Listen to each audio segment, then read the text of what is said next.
başarısının devamını diliyorum. Evet. Muhakkak. Gerekirse tekrar izleyin.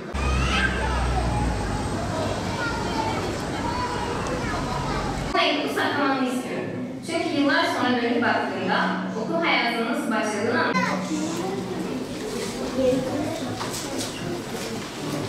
zaferlerle değil, o zaferler uğruna vazgeçtikleri hayatları ve işte Çanakkale'de yankılanan o büyük direnişin bir benzeridir. Şehit olan Mehmetçiklerin torunları Gazze'de aynı imanla zulme karşı direniyor.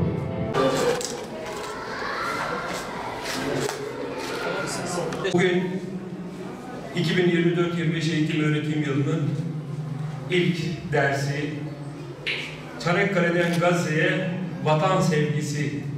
Biraz evvel sizlerle de paylaştığımız videoda da özetini gördüğümüz bu derste başlıyoruz. Tüm Türkiye'deki 20 milyonu aşkın öğrencimize bugün bu derste başlıyoruz. İlimizde de 740 okulumuzda 172 bini aşkın öğrencimiz ve 10.000 öğretmenimizle biz de bugün bu derste eğitim öğretim yılımıza merhaba dedik, başladık.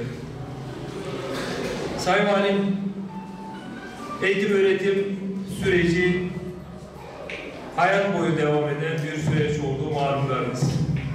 Tabii çocuklarımızın 3 aylık bir uzun tatili sonrası tekrar bugün okullara kavuşması, okullarını şenlendirmesi, öncelikle biz öğretmenleri, aileleri ve tüm ülkeyi gerçekten sevince boğuyor. Okullarımız bugün tekrar neşeli bir hal aldı. Bu kasvetli binalar çocuklarla sempatikleşti. Çocuklarla sempatik bir hal aldı. Biz de bugün Batmanlı merhum şair yazar Abdülvahap Akbaş, kendisini de rahmetle anıyorum. Okulumuzda bu yeni eğitim öğretim yılına merhaba dedik çocuklarımızla. Öncelikle teşriflerinizden dolayı teşekkürlerimi arz ediyorum. Sayın Valim, bu sene birçok yeniliğimiz var. Öncelikle Türkiye Yüzyılı Marif modeliyle okul öncesi 1. sınıf, 5. sınıf ve 9. sınıflarımız ders başı yapacaklar.